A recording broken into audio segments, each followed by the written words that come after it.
But as most of you know, I'm a hypnotherapist.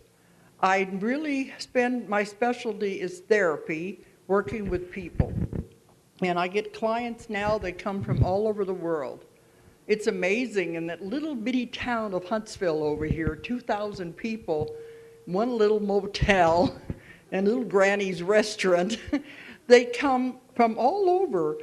I've had one come from China just to do a session and then go back. And it's amazing. I've even had actors sneak in from Hollywood, try to remain unknown, just to have a session so they could sneak out of town again. And I have doctors and scientists and psychiatrists and about every walk of life you could imagine, because I found nobody is without problems. And most of what I do is the therapy. But I call it past life therapy because that's mostly what I focus on. And I've been doing hypnosis now for 40 years. So I started a long time ago, way back in the early days when it was watch the shiny object, which is not used anymore, in the long, drawn-out inductions from relaxing your big toe all the way up the body. None of that is done anymore. But I did have the background in that. But then I had to put it on the back burner while I raised a family. And a lot of you probably know my husband was in a wheelchair for 25 years. He was hurt in the service. And so I took up a lot of my time spending with him and raising the kids. So I had to put everything on the back burner. So it was about 30 years ago I got back into it. And I knew there were newer methods. So I began to study. The newer methods have to do with visualization and imagery. And that is ended up what I've been doing. But I found out as I worked with this, there was a lot in the normal hypnosis that did not need to be there. It's time consuming, you don't need it. And so I began to take out things and replace it with other things that I found worked. As long as you're not harming the client, you're free to experiment, because somebody had to start this in the beginning anyway. Somebody had to figure out how to do it. But when I began the technique, what I developed, I work in the somnambulistic level. If anybody knows anything about trance, as PMH was showing you the levels, this is theta, the deepest level before you fall asleep in delta. Now, most hypnotists are trained to work in the very light levels. They say, you don't want to go near that somnambulistic level. Strange things happen there. Well, if you read my books, you know strange things happen there. But they're afraid they can't control it, so they don't want to work in that level. But to me, that's where all of the knowledge is and all of the information is. So I put the people into the deepest possible level of trance, which is the somnambulistic level. Now, they say the odds are 1 out of 20 or 1 out of 30 people will go spontaneously into that level when they're having a hypnosis session. Well, the technique that I've been able to perfect, it's the opposite. 1 out of 20 or 1 out of 30 will not go. I found a way to make every one of them drop. Now, you see the importance of this because you can eliminate the conscious mind interference. If you've ever had hypnosis with the light levels, you know, your mind is sitting there jabbering at you. This is silly, you're making it up. You read it in a book, you saw it in a movie, yak, yak, yak. You can eliminate that conscious mind interference and go direct to where the information is. Look at what you can get. And that was what I began to do, and I was very excited because in the early days, it was all about exploring history. I love history. And I had people going back to different time periods. To me, it was like time travel, because when they're in the somnambulistic level and they go into a past life, they become the other person totally. This life does not exist anymore for them. If you have asked them a question about an object or anything in their time period that is in our time period that does not exist in their time period, they won't know what you're talking about. And you've read my books, you'll notice this. There are many times that I will say something and they want to know what it is. What are you talking about? So, and that's a challenge too. I found just about everyone I've taken to the Middle Ages, and I would mention the word glass when we're wanting for descriptions, you don't know what glass is. And they'll say, what is that? And you have to think off the top of your head, how do I describe something that is so common to us, but it's unfamiliar to these people in another time period? But to me, that's so fascinating to be able to do that kind of research, because I consider myself the reporter, the investigator, the researcher of lost knowledge. So I want to know everything about everything. So you can imagine if you've got a person into a time period in history, what you'd want to ask them. I want to know everything about them. And then when I write the book, I research it to death. Only after I'm finished, then I find out everything about everything dealing with the subject. And that's where I love that. To me, to be in a library and doing research is heaven. A lot of you wouldn't think so. But I can spend all day in a library looking for one little piece of information, and that is where I really come alive. I love that. When I wrote my Nostradamus books, I read every book ever written on Nostradamus. When I wrote the Jesus book, I read every book ever written on the Dead Sea Scrolls.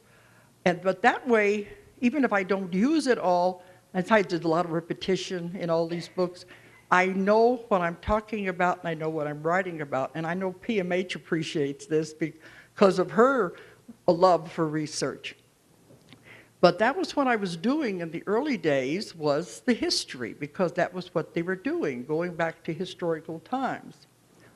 But even in the somnambulistic level, and I call time travel, if the person, they're not always going to know everything. They may just be a farmer out in a field, but they get the answer for what they're looking for in the therapy, because we take them to the lifetime that is the most appropriate for the life they're living now. They won't always know a lot, but occasionally I would find somebody in a position who had knowledge that we could write about. They knew things that were happening or were associated with an important person. That's where I've written those books, but I've now done thousands and thousands of people, and it's amazing the way the technique keeps going, and it is working every time. Now, a lot of the information PMH got, I received my way, and I admire her with her scientific lust for this. Mine comes from a different direction. But still, if we are getting the same information, I think that gives it validity. It has to be coming from the same place if we're all getting the same information. Doesn't matter how it happens. But mine is not channeling, but I have discovered a very strange thing happening with it that I use now all the time. In the beginning, it was just history. Then I got into the therapy. What I work with, I call the subconscious mind. But it's not the way the psychiatrists define the subconscious. Well, their definition of the subconscious is a childish part of the mind. What a lot of hypnotists use when they're trying to stop smoking, lose weight. To me, that's boring anyway. I'll put it in if the person wants to stop smoking or lose weight, but that's not my prime interest. Because to me, that's so easy to do. I found a very easy way to do it. I tack it on at the end of the session. But that's not the part of the mind that I'm working with. I have found this part, you may call it the higher self, the higher consciousness, the oversoul. I think it's what the psychiatrist, what was it, Jung? I never remember if it's Jung or Jung. He called the universal mind, before he got away from all of that. It is something that is so huge and so big, it has the answers to everything. So why not go to something like that if you want to find answers? And it's so amazing to me. I call it the subconscious. It answers to it. It says, we don't care what you call us, we'll work with you, it doesn't make any difference. But so I call it the subconscious. one time I asked them, who am I speaking to? And they said, you could call us the collective if you want. It always kind of makes you think of the Borg on Star Trek. But it is a force, it's so huge that it knows absolutely everything. So that's the part that I work with. And I found it only to be accessible when I get the people into the deepest possible level of trance. I take them through their therapy first because we're looking for the cause of something. I do a lot with physical problems and diseases, illnesses. They're just about every kind of physical thing you could think of. I've had people come to me. Many of them are getting ready to have operations. If they can get to us before they're going to have the operation, they won't need the surgery because we find out why they're having it done. Because you make yourself sick. You give yourself the disease or the illness. If your mind is that powerful enough to make you sick, it's also powerful enough to cure you, once you understand. Because I found every ache, pain, symptom of the body is the subconscious trying to give you a message, trying to tell you something in the only way it knows how. Pain, it's going to get your attention, and we don't understand what it's trying to tell us. So it'll get a little worse, and a little worse, still trying to get your attention. And if we still don't understand what it's trying to say, it can end up with an illness or disease that's going to be a lot harder to fix, usually into surgery or all these drugs and things. The doctors are only putting a Band-Aid on the symptoms. They're not going to the cause of the person's problem. This is part of what OT was writing about also. You got to find out, why did the person choose to make themselves sick? And people can come in to see me and talk about different parts of their body they're having trouble with.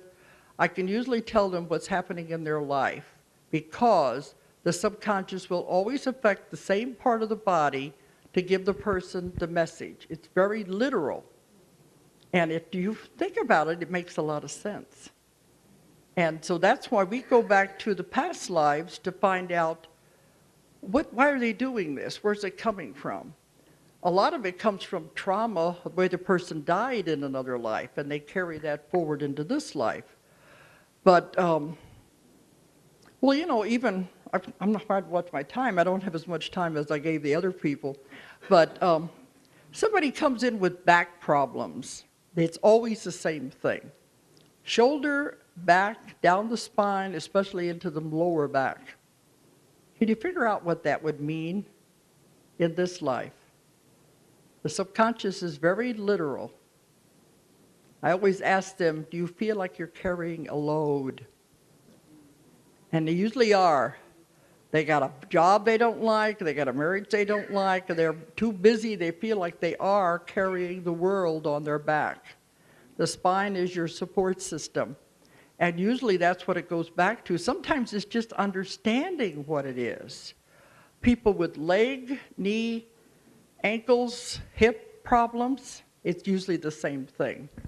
They are at a crossroads where they're being offered a chance to go a different direction. It may be a big change in their life. It might be something they are not sure if they want to do it because it will give up something. And they're trying to make up their mind, do I want to do this or not? And they're holding back. By holding back, they create pains in those areas. And you know, people end up with knee operations and hip operations, and it's just as simple as trying to find out what it is and make them make the decision. Now, this side of the body, the right side of the body, refers to now, things that are happening right now in your life. The left side of the body is holding on to things in the past.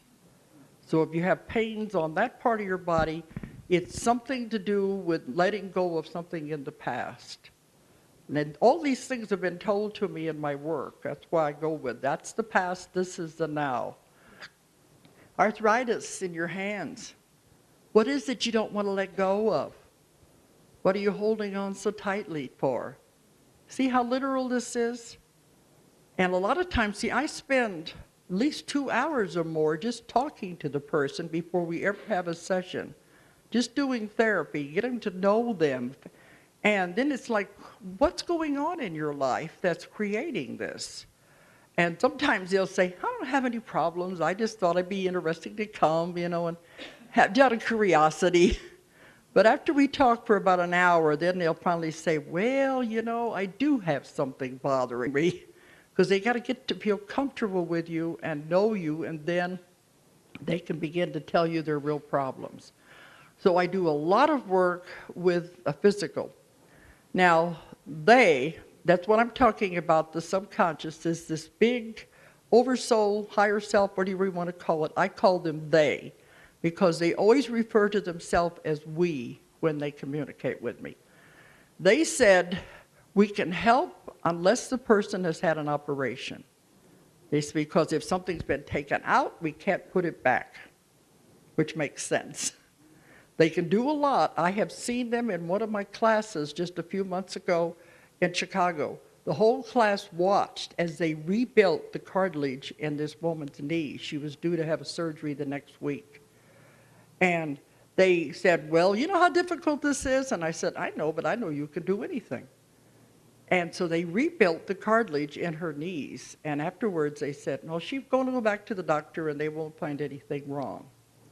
And it was a lot. We were doing the whole thing. And then even during the session, it said, well, let's just do I call it a body scan. They said, let's do that and see if there's anything else. And they said, well, we're going to work on her heart while we're in here. And I said, what's wrong with her heart? He said, she's got a murmur. I said, that's not that bad. He said, yeah, but we'll fix it while we're here. And but because she was due to have a sonogram before she had the surgery anyway. But anyway, see, when these people wake up, they have no memory of what's going on. That's what I mean. You get that conscious mind out of the way. After she woke up, we had 20, 30 people in the class all crowded around the table watching her, had her on a massage table. And afterwards they said, you just performed a miracle. Don't you know you just performed a miracle? I said, I didn't do anything. They do it. And this is the kind of power that I work with. It's so vast and it has so much knowledge.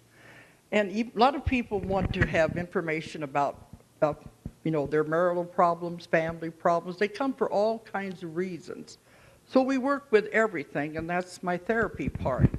And the subconscious, I always ask them to take it back to the most appropriate past life to explain what's happening now. Because you've all had hundreds and hundreds and hundreds of lifetimes. Everybody has. You're going to get something. You can go to a hypnotist and have a past life. It's not hard to do if they know how to do it. But then what are they going to do with it? They don't follow through. It's just an interesting thing. I want to take you to the one that's going to explain what's happening now and then fix things. I like to fix the person. I don't want them to leave if they're not fixed. Does this sound strange? But I'm teaching it now, and my students are emailing me saying, it works, we're able to do it. And in the beginning, I didn't know, could I teach it to anybody? When you develop something, can you show somebody else how to do it? So I thought I'm going to try, but they are telling me now they are beginning to understand it. The doctors in Russia want me to come back and make sure they're doing it right. But there's no guarantee everyone's going to be able to do it. I think it takes a certain, I don't know, what I think it is, they are not going to work with you if you don't come at it from the right angle, the right reason. Because I kept saying, what if I teach this to someone and they use it in the wrong way? I don't think they're going to work with people if they're not using it for the right reasons. But this is what I'm going to get to next, is where my information comes from that I write about. Now, I've also had 20 years working with the UFOs and ET cases. So I wrote 4 books about that, and I've got theories that nobody else in the field has come up with, because we go to what's really going on. But anyway, I'm doing the session, and during the session, when we get to the subconscious part, and they start explaining. I have the person bring a list of questions. We go over the list of questions, and they're answering everything that is appropriate that they can. Sometimes it has a time factor and they can't tell the person everything. But it is always the same voice through everybody I work with. Same phraseology, same terminology, same words. Now, how are you going to explain that? It's different if someone is channeling one entity or something. This comes through everybody. Thousands of people, everybody I'm working with, it's the same, whatever you want to call it. He's too big to call a being. It's the same intelligence or whatever you want to say. And it knows me. To me now it's like having a conversation with an old friend. It's just like, hello, okay, now we'll get to work. But everybody I work with, it comes through. Now, the strangest thing that began to happen was toward the end of the session, they never interrupt the therapy, but toward the end of the session, they'll say, Dolores, this is the next piece of information you need for your next book. And they'll give me a theory that I've never heard of before. Sometimes it's interwoven into the whole session. Well, then that may be in England. I'll get home. A week later in the US, I do another person. They come through again and continue what they started in England to give me the rest of the theory, and this comes through person after person until I finally got what they want me to write about and want me to lecture on. And how are you going to explain that?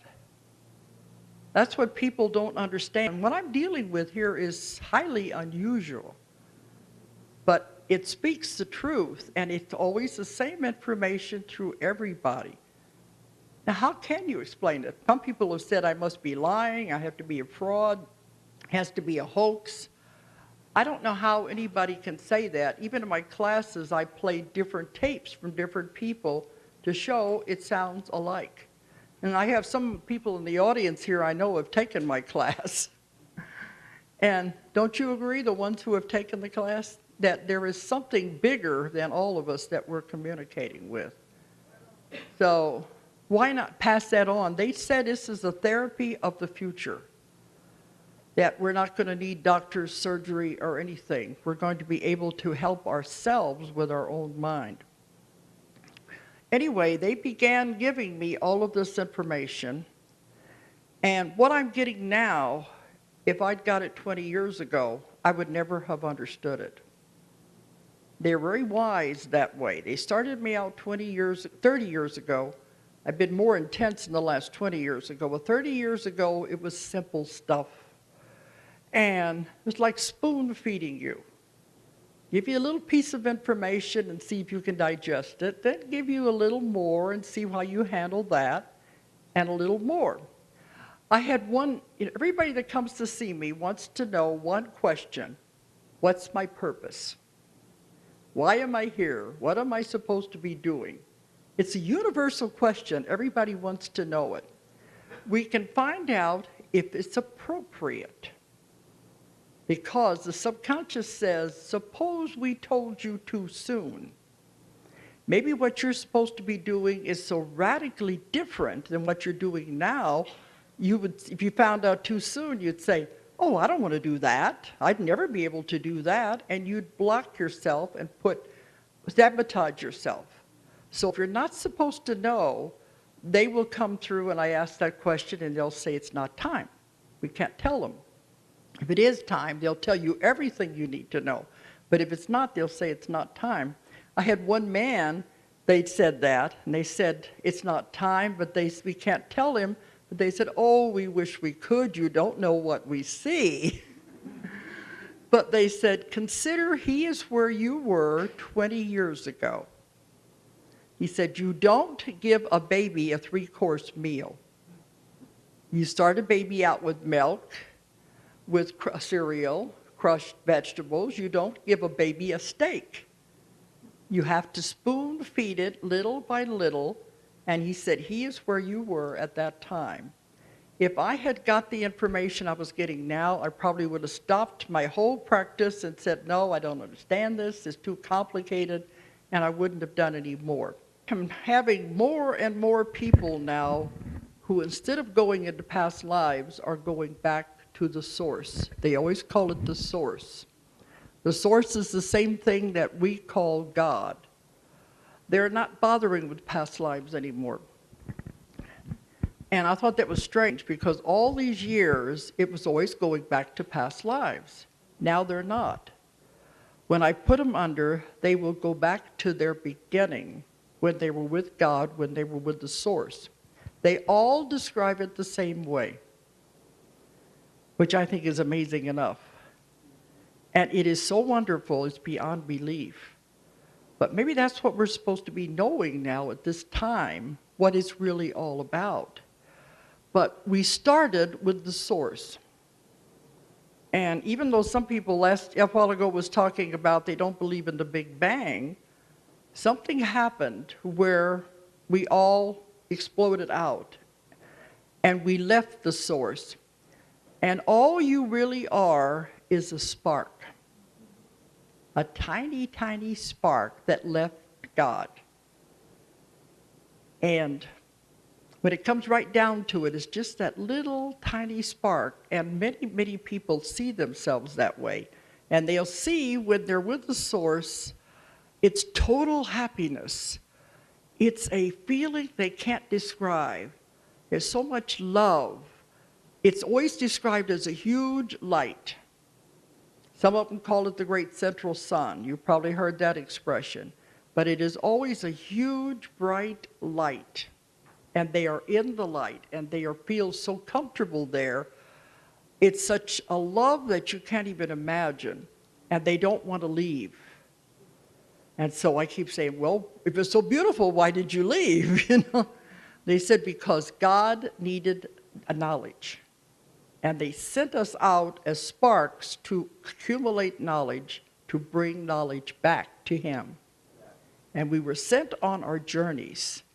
In this way, we're like cells in the body of God. We have to travel through every possible situation, every possible life, every possible universe, planets, everything you could imagine, and accumulate knowledge and bring that back. And that when we return to God is with everything we have learned in all of the lives we've ever experienced. That's when you can go home. And they always say, I want to go home, because they want to go back to the source.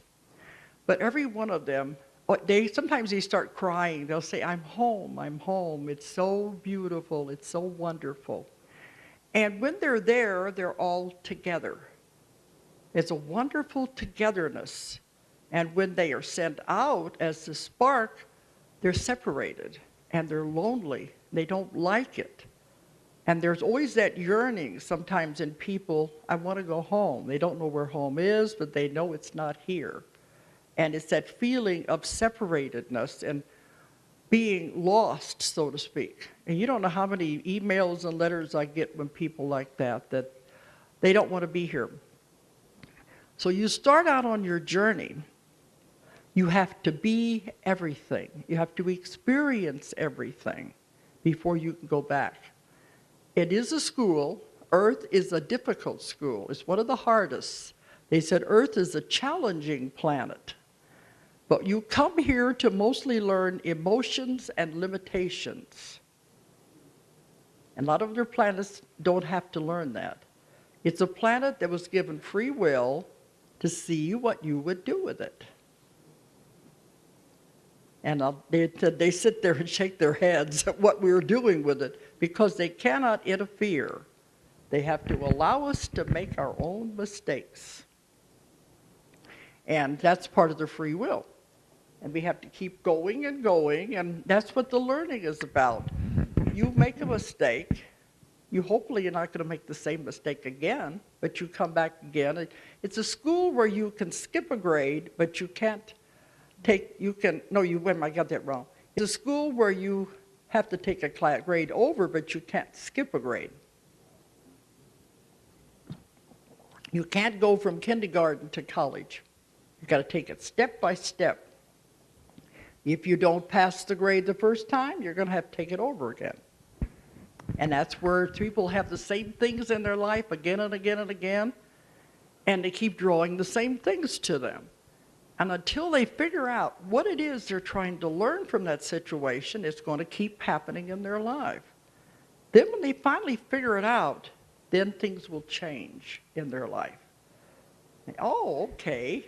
They draw the same kind of men in their life. I have a lot of women doing that, and other things like that. They keep having the same kind of jobs that they hate. Same situation over and over again until finally they'll say, all right, I don't need this, and they can move on.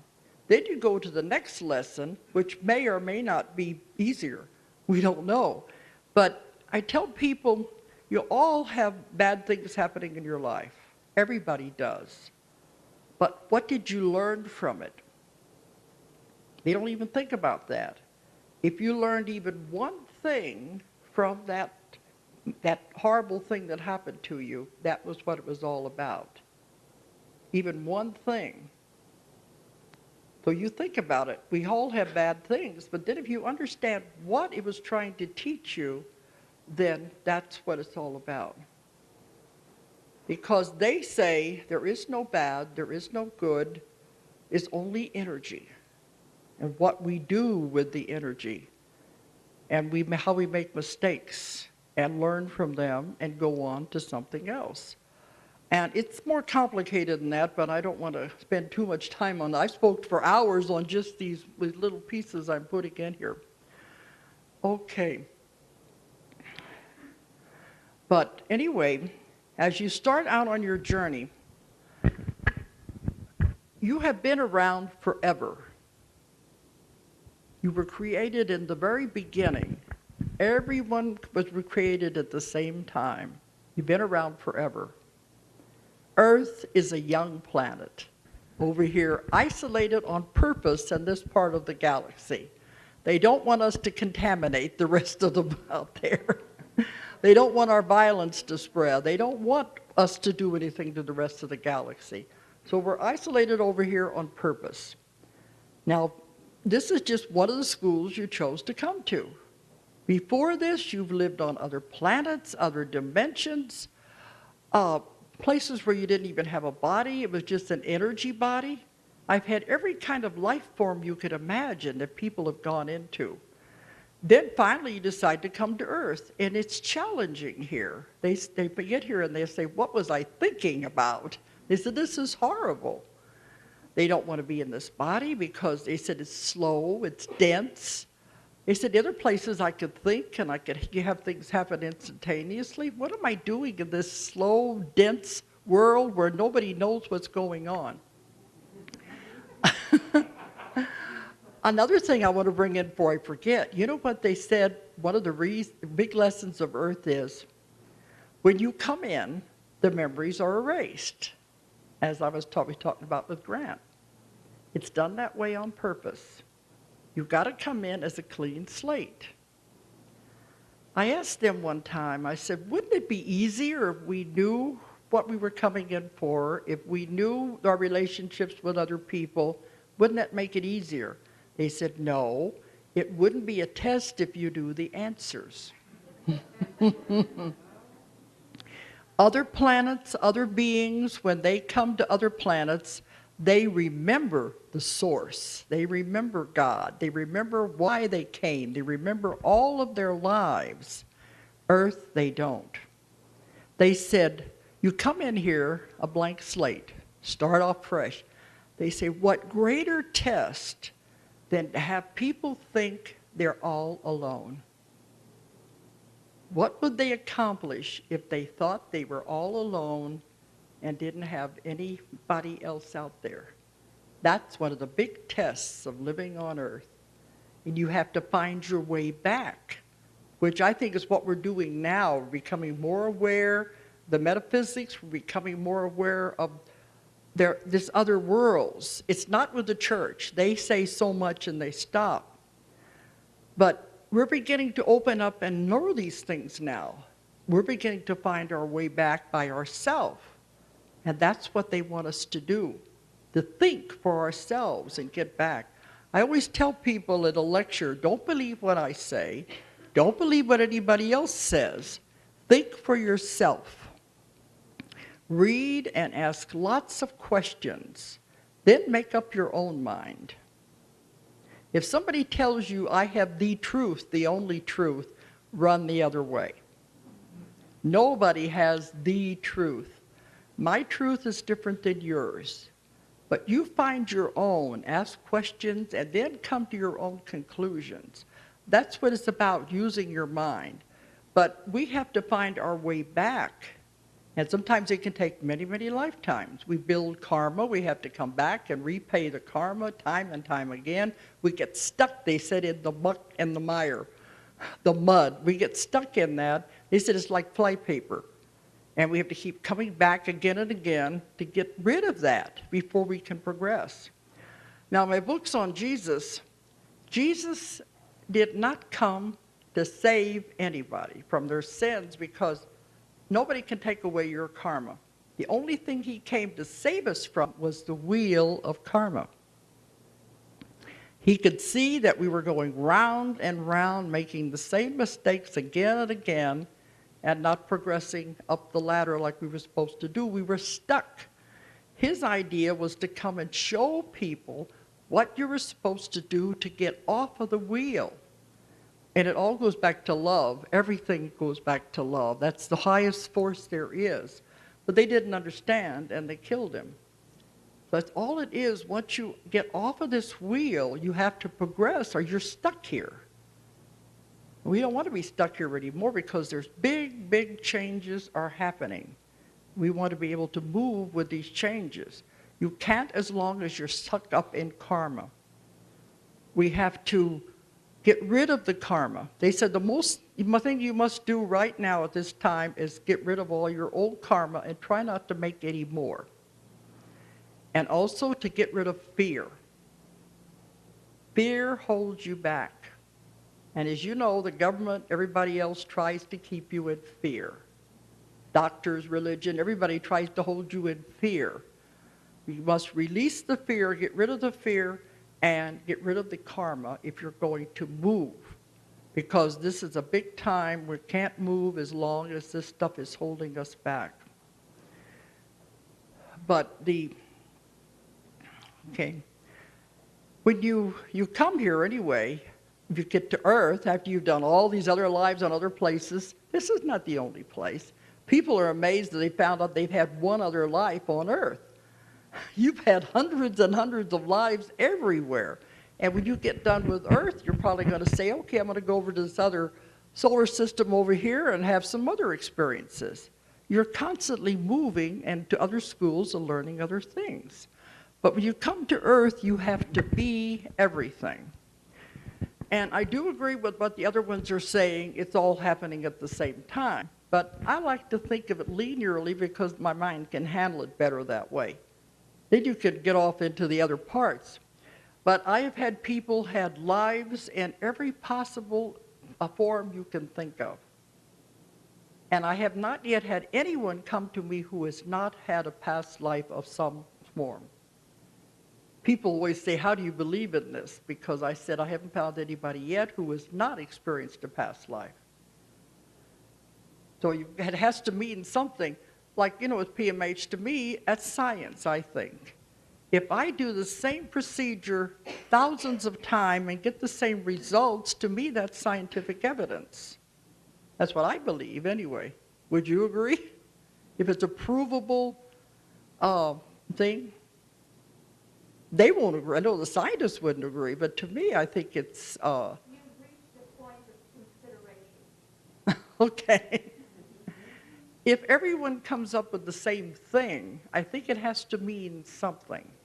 Because that's what they do in scientific experiments. They do the same thing over and over, looking for the same results. Okay. You're going to consider it anyway. Okay. But anyway, to me, I think it's provable that I know everyone has had a past lives. But okay, let's put it in a linear progression. First, you have to be everything. First, you have to be air. You have to know what everything is like. And I had my first exposed to that was in the book Legacy from the Stars. A man wanted to go back to his first life he'd ever lived on Earth. I thought he was going to go back to a caveman or something. He went back to where the Earth was still forming, where they had volcanoes erupting, ammonia in the air, and you couldn't have any life here at that time. He was part of the air along with others cleaning the ammonia out of the atmosphere. But yet he had a personality. He could converse with me. And when he wasn't doing that, he was swimming in and out of the lava and having a great time. So we have to know what it's like to be, I don't know what you would call it, chemicals, elements, whatever. Well, then we have to go to, what would it be like to be a rock? And I've got a whole section in the new book on people who have had all of these lives at different things. Being a rock is very slow. Everything is alive. Everything is vibrating at a different rate. Rocks are vibrating very, very slow. So you don't think you're going to stay in these lives very long, but you have to know what it's like. And then they would go into lives where they were plants. And I've had to be an Iroquois, I've had to be a rose. He said, being a rose is beautiful, but it doesn't last very long. But what would it be like? Because we have to, if we understand this, we will realize we've been all of these things. We're all one. We would take better care of our earth if we realized we're all part of everything. So what would it be like to be a plant? Okay, then what would it be like to be an animal? What would it be like to be a wolf and be able to run? What would it be like to be a bird, be able to fly? I've got wonderful stories in the new book of how an eagle sees, how a spider sees. Because I want to know these things. And there are things the scientists don't know, because how do they know what goes on in the brains of these creatures? So that's what I'm writing about in this new part. All these experiences I've had where people have been these different animals and plants and things. But there was something there that they needed to know, that they needed to learn. Okay. Then there is also the little people, what we call the keepers of the plants. Every culture has these. The nature spirits, the nature, what do you call them, the dryads, the nymphs, the fairies, all of those. They are all over the world. These are the keepers of nature. The plants and the animals. We have all been these things also. So we're having all of these different things that we're a part of. Eventually, we're going to get into the humans. I need another drink here. Okay. You won't believe the energy I feel coming off this audience. Sometimes that happens. Why do you think I sit down? Makes me a smaller target. Because after a while when I'm doing this, I think it has to do with focus, when everybody's focusing on the speaker. And now I see what PMHs like to walk around, you know. And I started sitting down a long time ago, because after a while you begin to feel waves of energy and heat. And I was getting very hot, so it was coming off the audience. So I say that, now let's spell it for a little bit, okay. But then when you get to be a human, you've got to be everything. You've got to be male and female many, many times. And there's many people, a man will say, what do you mean? I've always been a man, I've never been a woman. What would you learn if you were only one sex? You wouldn't learn very much. You have to know what it's like to be everything. Have to experience back and forth. And I could do a whole lectures on all of these things, but I don't want to go into all the parts of it. But you have to be rich and poor. You have to live on every continent in the world. You have to be every religion in the world. You have to be every race in the world. Because how are you going to know what it's like if you are not? You must experience every side of every coin, of every situation before you're done. Sometimes this will happen in one life alone. You'll have many of these different things that you'll go through. But you have to experience it all before you're finished. And in between all of these lives, you're going back and forth to the spirit side. And the spirit side is vibration and frequencies, because as you go back and forth, you will go back to the frequency or vibration you're compatible with. You can't go any higher until you have reached that vibration. That's why you try to improve yourself on earth, so the next time you go back, you're going to go to a little higher level. And the idea is to keep going higher and higher till finally you're not going to have to come back anymore. Then we can return back to God, back home, with all of the knowledge we have accumulated, however long that's going to take. That's why I said we're like cells in the body of God, traveling and bringing everything back to the source. So that's what a strange thing has been happening in my work now. Instead of going back to past lives, what I've come to the conclusion is the ones who are going back to past lives still have karma that needs to be repaid, and they're going to have to work it out. And that's why they're still getting that. The majority of the people that are coming to see me now have gone past that, I guess, because when I put them under, they will go back to the source, and they will be coming directly from the source into this life now. Or sometimes they will be some other kind of an alien life form who is coming here for the first time to experience life on earth. And when they get to the subconscious part, I'll say, I thought we were going to go to past lives. They said it's not necessary anymore, not needed anymore, irrelevant, kindergarten stuff. It's been there, done that. They said, yeah, we could have gone through that, but what's the use? You've gone past it. You don't need it anymore. That's all old hat stuff. Hopefully you've worked it all out. So they said, you don't need that. Now they want us to focus on now and moving into the future. This is happening again and again and again. This is how I see my work evolving. It's changing in the work I'm doing. They're no longer going back that way. Okay.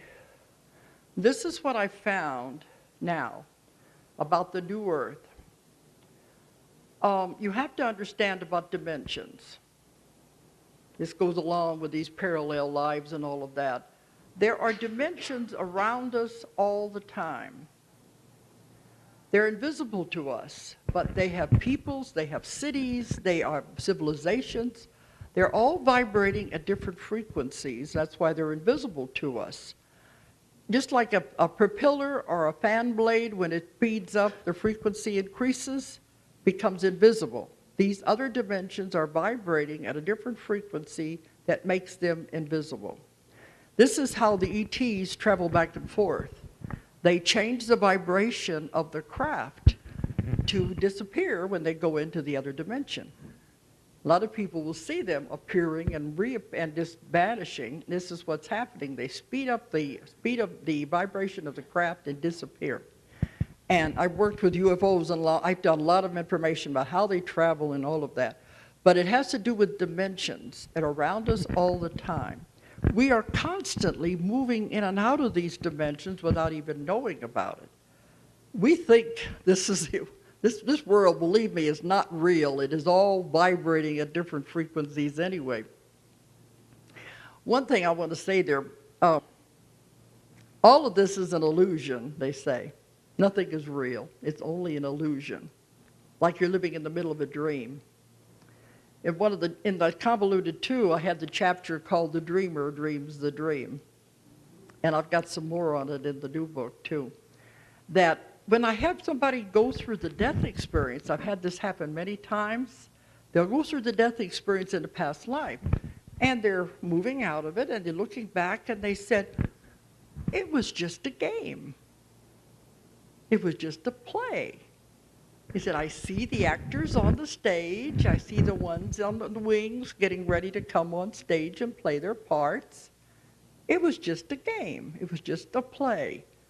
But they said, when I was there, it seemed so real. But now that I'm here, it was like a blink of an eye. So we get caught in the illusion, which is it's easy to do. But they said if you can see it as an illusion and not get trapped in it, that's part of learning how to get out of all of this. But all of it is we're creating it as we go. And it's all vibrations and frequencies, and everything is alive. They said absolutely everything has consciousness. This chair is alive.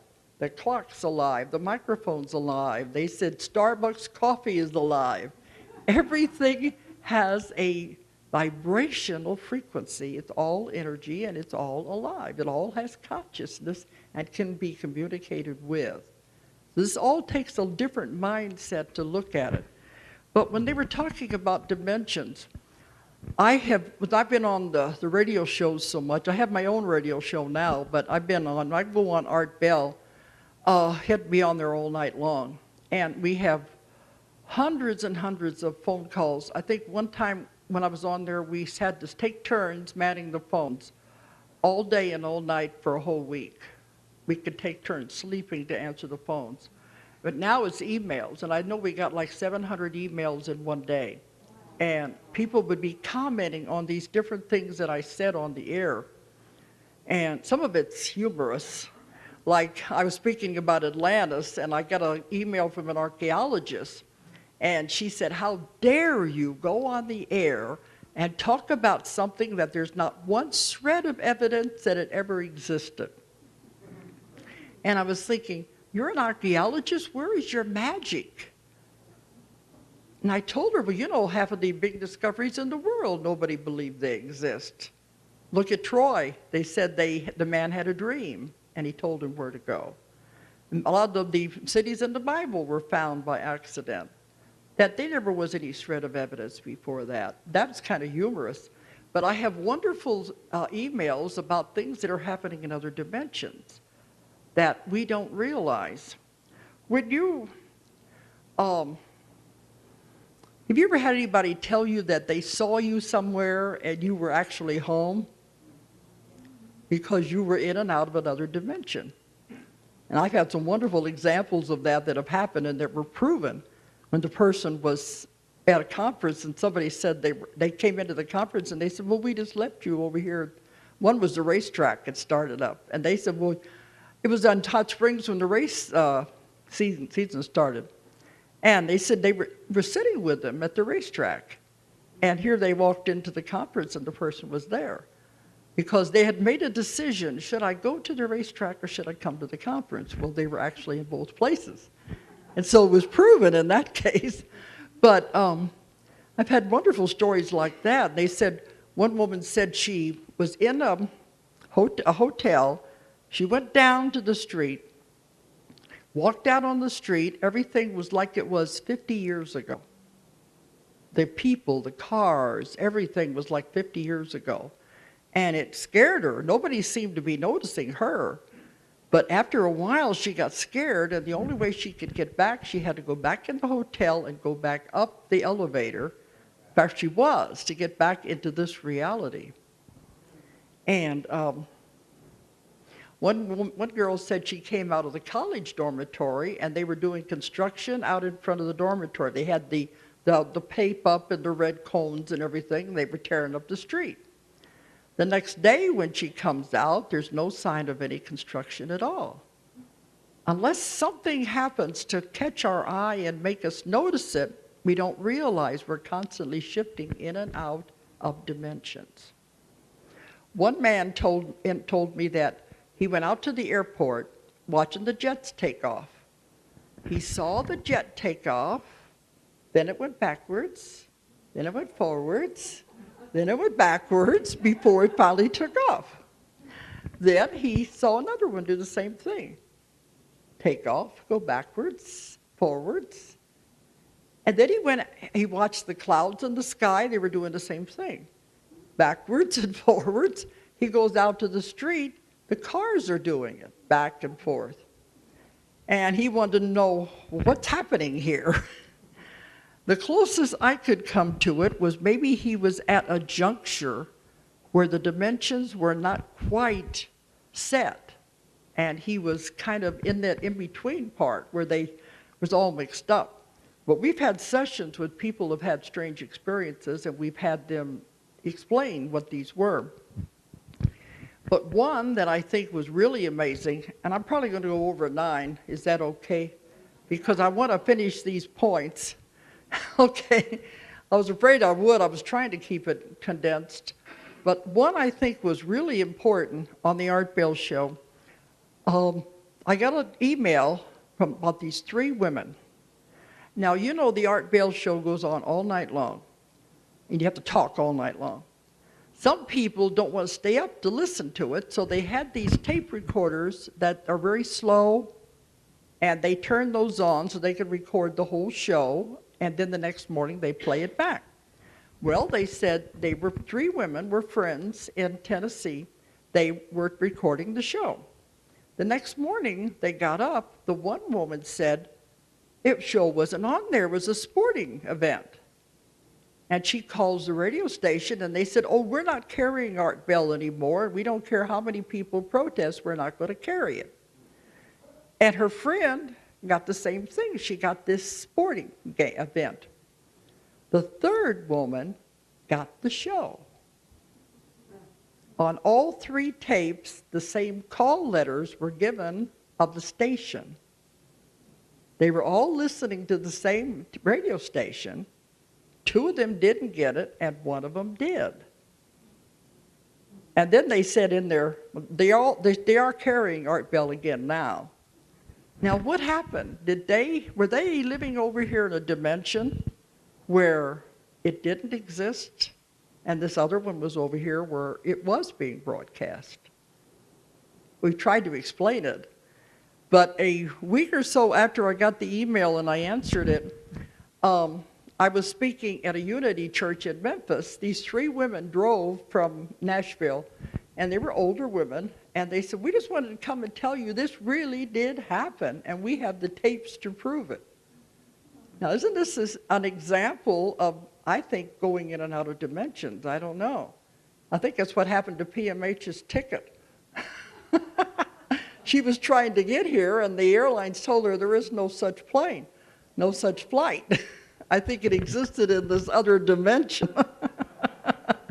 We're still going to track that out. But this is what I mean about dimensions. You're going to have to understand this before you're going to understand the part about the new earth. Because things are speeding up. Vibrations and frequencies are increasing because we are getting ready to move into the new earth. This earth has got to the point where we can't live here anymore. Vibrations are too low. Too low, and also we're polluting the earth.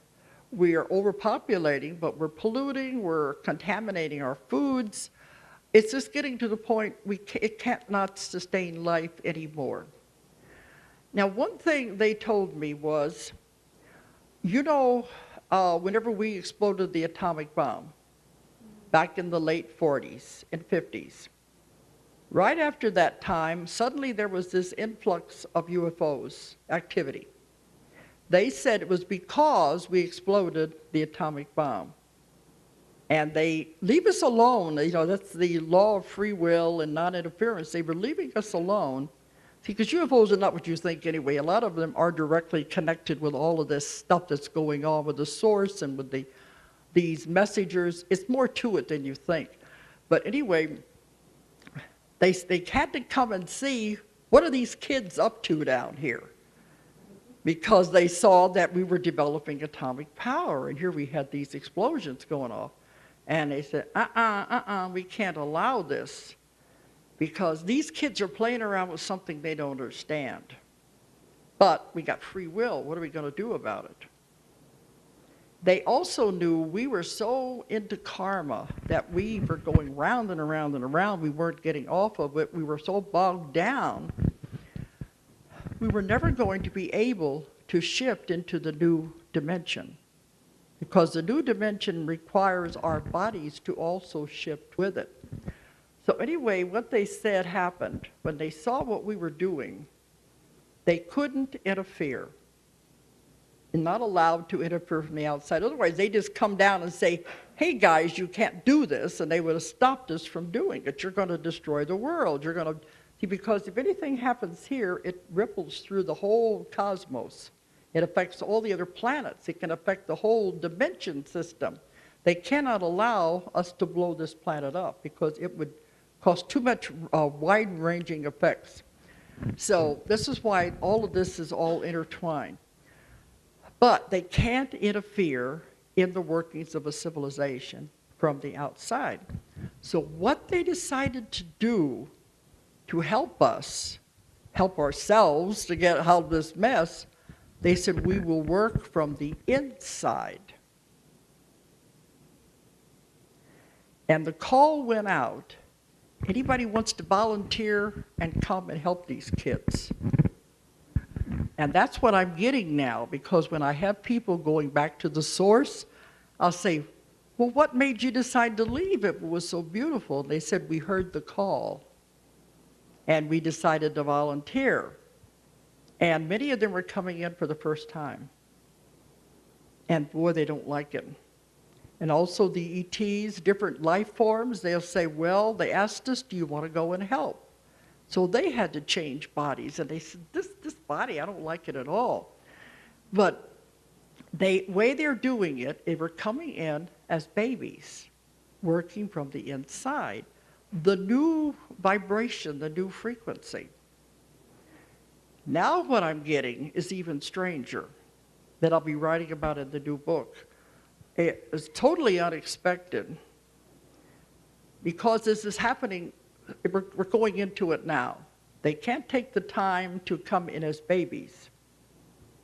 They're coming in with two adults, but it's happening with permission when the person has a near-death experience. At that moment, they said, with their permission, if the soul wants to go on, they can enter the body and do their work.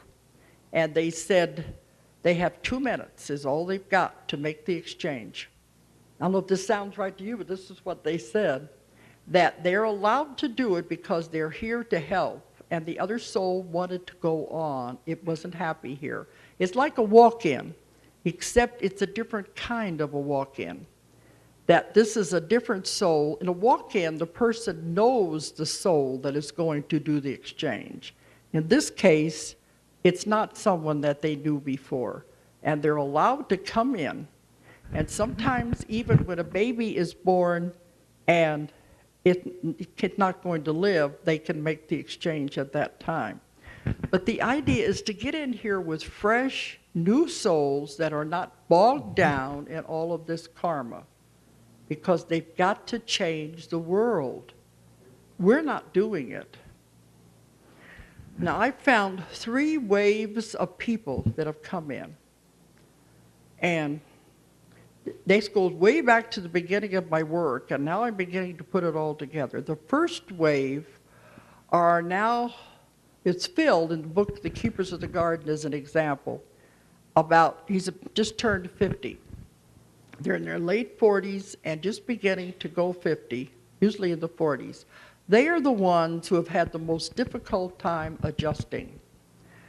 I get so many letters from these people all over the world. They say, I don't want to be here, I don't like it here, I don't belong here, I want to go home, I don't know where home is. They got good lives, they've got good families, they've got good jobs, but they don't want to be here. Many times they try to commit suicide, as Phil did in that book. And it's because they don't want to be here. And after our book began to go all around the world, people began writing me and saying, I thought I was the only person in the world that felt that way. But now they're finding they're not alone. And now I'm getting this all the time. People are under, they will say, this is my first time on earth. I came as a volunteer, and I don't want to be here. And I call these the first timers, but that's the first wave. They had the most difficult time of all because it was very hard to adjust to being here. You imagine, this is not a good place to be. We have all this violence. They don't understand violence. They don't want to be here. They don't like what we are doing to the earth. So that's the first wave. They had the hardest time adjusting. The second wave that I'm finding are those that are now in their 20s, 30s. They are having an easier time. And when I'm talking to them while they're under, they will say, this is also their first time on Earth, but they will say, I'm an antenna. I'm a channel of energy. I'm an antenna. I'm here to receive energy and spread it out to the world at this time. They don't have to do anything else. And most of the time, they live very simple lives. They don't have any problems. They're very easygoing. Sometimes they work out of their house. They don't even have to go out for a job. They will get married, but a lot of them won't have children because having children would create karma and tie them here. If we want to get in, do our job, and get out. We don't want to be stuck in this situation. Those are the second group. And they have an easier time because they were adapting easier. I asked them one time, why did the first group have such a hard time? They said because they were the pathfinders, the way showers. They had to blaze the trail for the other ones to follow as they came. And then the third wave are the new children. They're coming in with everything already in place, and it's not as difficult as the first ones that came in. And the DNA has been changed. Now, our DNA is being changed now because we have to be able to shift with this whole thing. They said if we hadn't changed your DNA, you would probably die by now. Either that or you would be very sick because of what they're doing to the food, what they're doing to the atmosphere. They have to help our bodies adapt to our environment and our surroundings. And they do this by helping with the DNA. They said the body is an amazing machine. It is amazing resilience to it. It can handle anything, absolutely anything in small doses. But too much, and the body can't handle it, it would die. And that's why they have to make the body adapt, and we're constantly having this happen. The new children are coming in with all of this already in place. The DNA is there. Ours are being changed as the vibrations and the frequencies increase. The older people are having the most difficult time because their bodies are having to adjust, have a harder time adjusting to the frequency changes. Now, as we shift into this new dimension, that's why I wanted you to understand about dimensions. As we shift into the new dimension, the whole Earth is changing. It's changing its frequency. It's changing its vibration. I have heard the tone of the Earth. They have it on tape recordings that they broadcast from the space stations. The Earth has a tone. That tone is changing. It is increasing. That's one sign that they know something is going on with the frequency of the Earth. And they're noticing a lot of this. You know, when they had the tsunami, the Earth did move. There's a lot of things happening with the Earth. We have to shift and change vibration because it's got to get away from this, all this stuff. We are destroying the Earth. And they said we can no longer be here. We have to go into the new Earth. In order for us to move with the new Earth, our bodies have to change. We have to change frequency and vibration. And I'm hoping I'm not going over too many people's heads, but I'm just throwing this out to think about it anyway.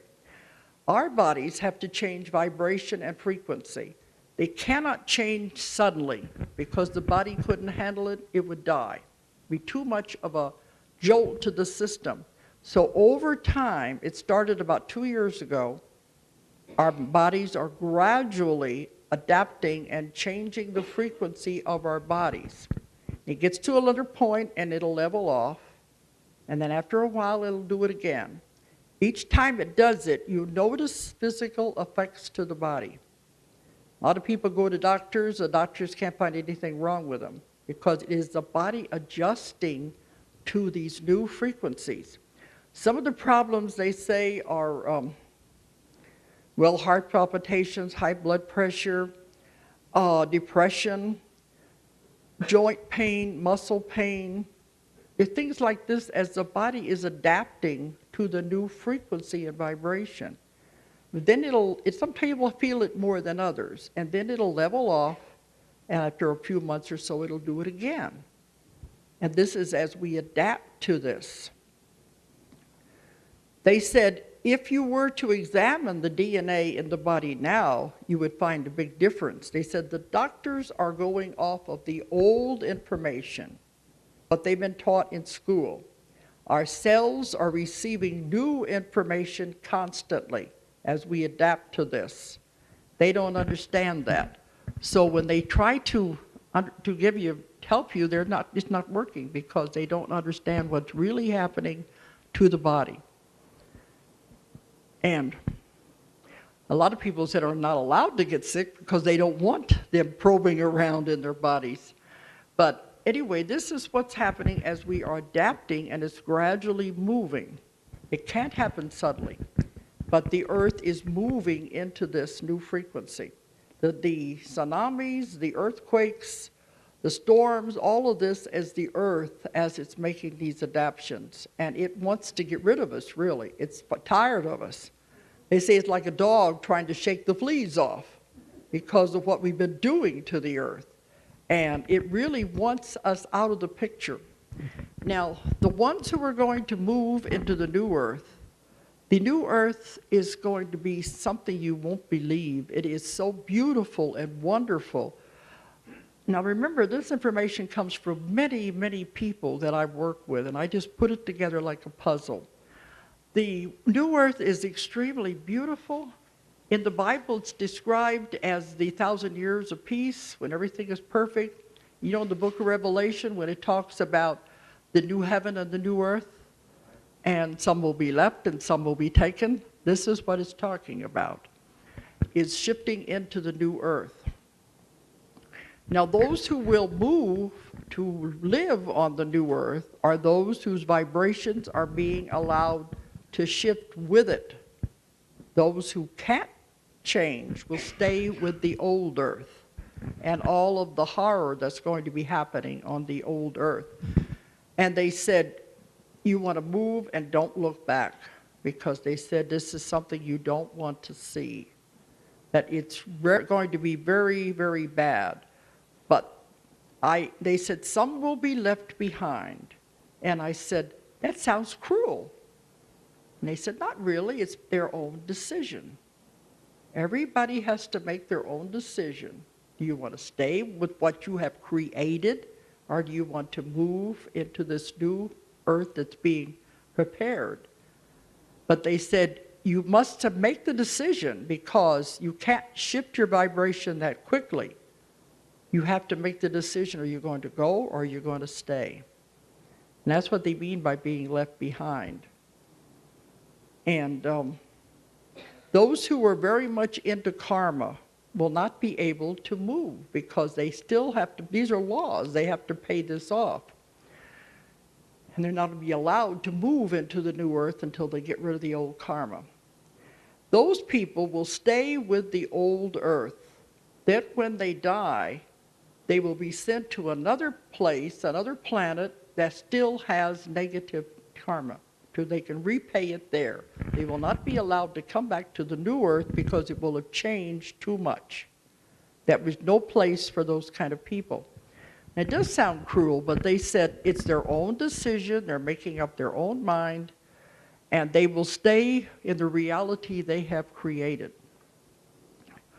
I was telling about this at an ashram in the Bahamas a few months ago, and this one woman said, but I'd want to stay and help them, the ones that are left behind. I said, you don't want to move on? She said, no, somebody's going to have to help them. But they said they've done this themselves. And they said, even if you wanted to stay, once the shift is completed and the vibrations are complete, you can't. You will move with it. You won't be able to stay with the others. And you know, even the Bible, it says, two workers working in the field, one will be taken and one will be left. Two people sleeping together, one will be taken and one will be left. That's what they mean. Some will stay and some will move on. And I've gone over and over this so much. I had some about it in Convoluted too, and I'm getting more about it now as I'm trying to understand all these parts to this. They said we can't fully explain it because we don't know what's going to happen. It's never happened before in the history of a planet that an entire planet has moved at one time.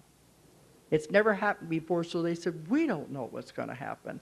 But the whole universe is watching because this is going to be a very momentous occasion for the world. So nobody really knows what's going to happen until it does happen. Now, when I did the lecture in one place, well, do you know Annie Kirkwood? Remember she did Mary's Message to the World? You don't hear much about her anymore, but she used to be on the lecture circuit. Annie Kirkwood, who did Mary's Message to the World. We used to do a lot of lectures together. We did panels, and we were on a panel. They were talking about earth changes. She told everybody about a vision that she had of the earth doing this. This was several years ago. She said in the vision, she saw the earth. Then she saw the earth begin to pull apart like a cell dividing as it starts to pull apart. As it pulled apart, then it snapped apart and there were two earths side by side. Over here on this one, she heard them saying, we did it, we did it, we did it. Over here, she heard them saying, poor thing, she died believing all that. One is not going to be aware of the other. They won't even be aware anything has happened. And some of this takes a lot of thinking around to bend your minds around. But that's what they said. They won't even be aware.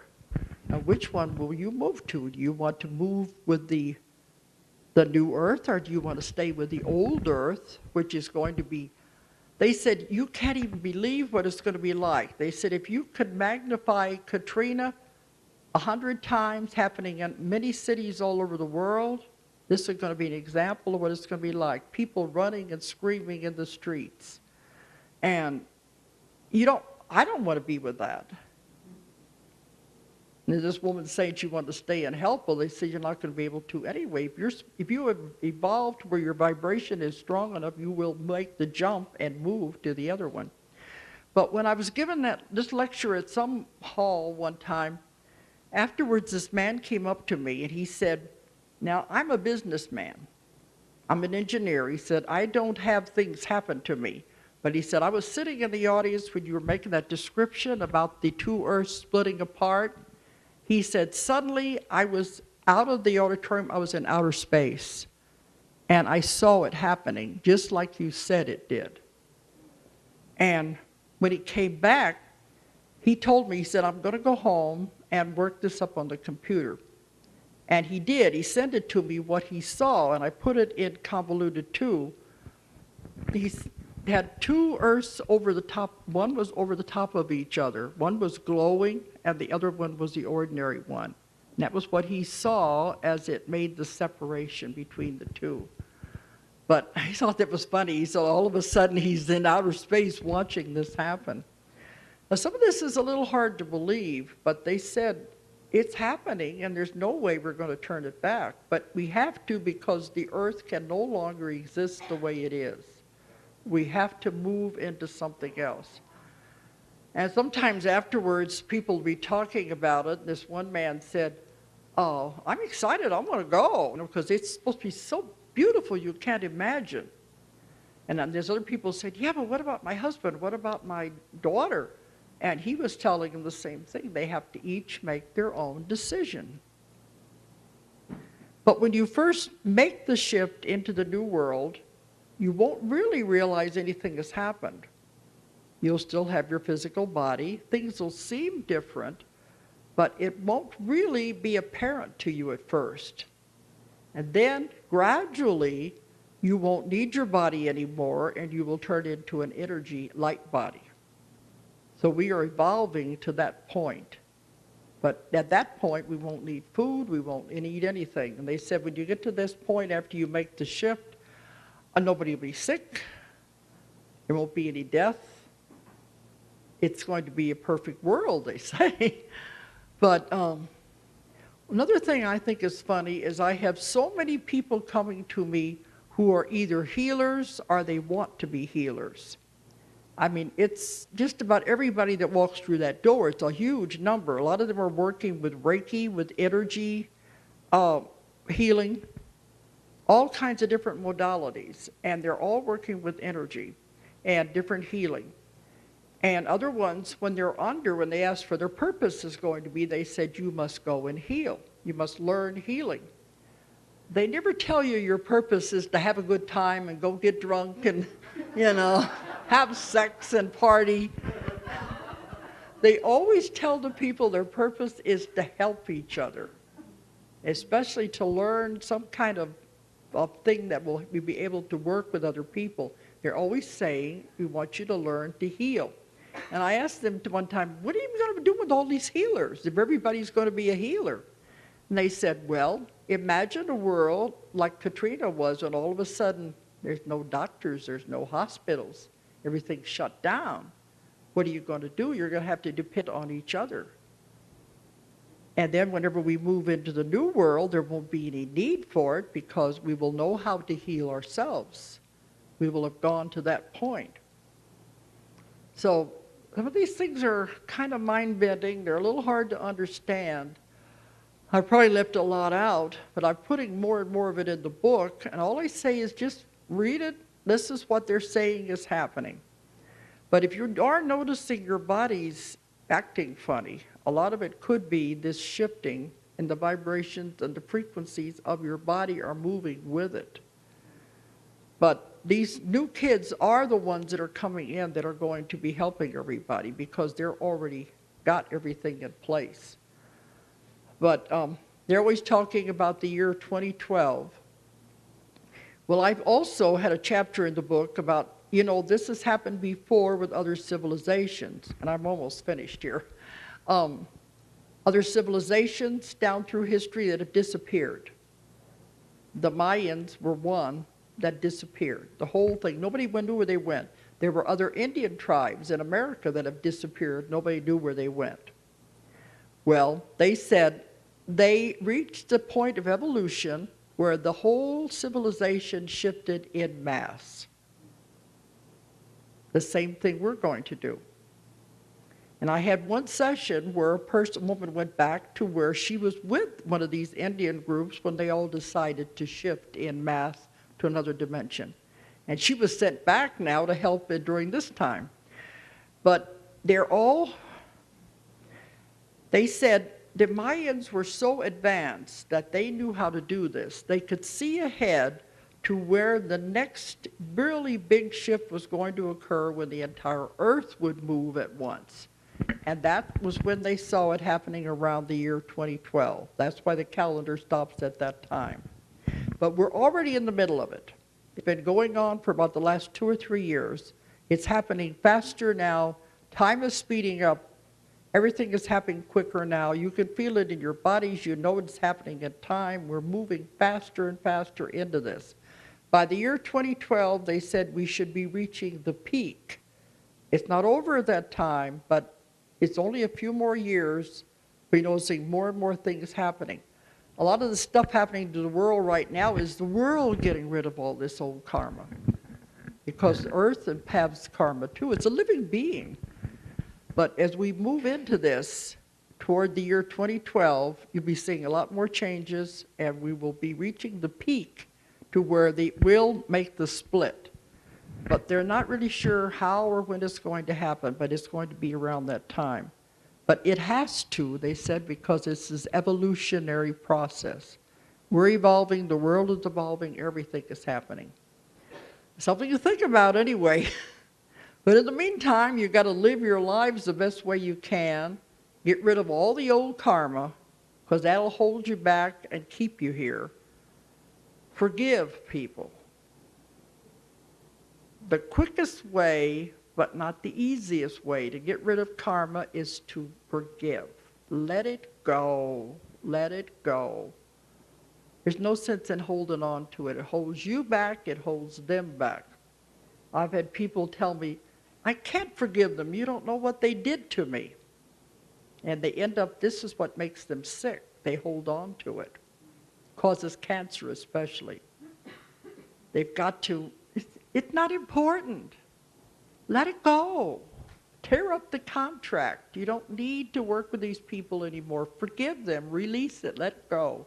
We got more important things to do. We're moving into a whole new world out here. We don't need that other. That's what we're supposed to be focusing on. Get rid of the old karma. Don't make any more. Treat people the way you would want to be treated. And let go of fear. Fear holds you back.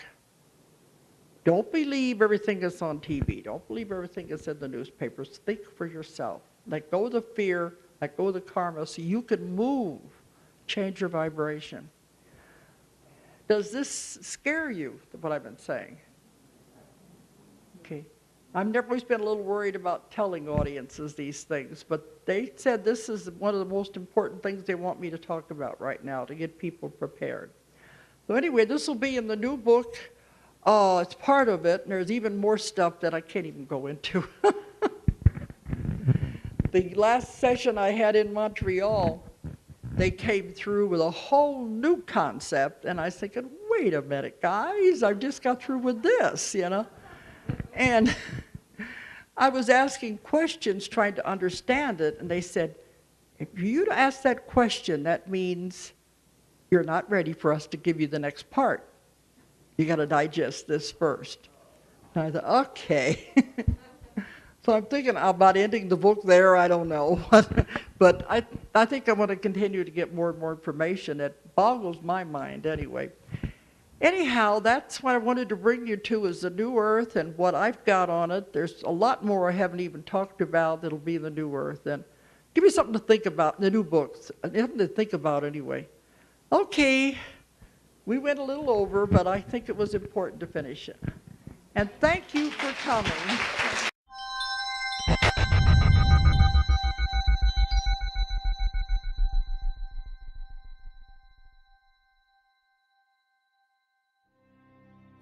You can learn the QHHT process by coming to one of the classes.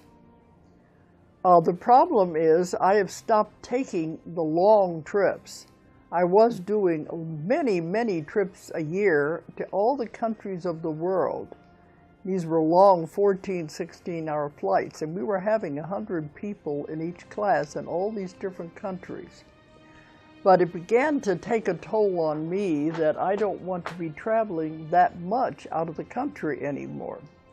We were still doing classes in the United States too, but we decided I would no longer take the long trips out of the country. So we're only doing one live class a year in America. So we're going to do one a year in America. And we have advanced classes that are available. We're still doing those all over the world. But if you want to take the class and you can't do it live anymore, the class is available online. It was a filming of an actual class that I did. And you're getting the same instructions that you would if you were sitting in the class. The only difference is you're not there to ask questions. But all the students ask lots of questions, and we always say everything you'd want to know has already been asked anyway.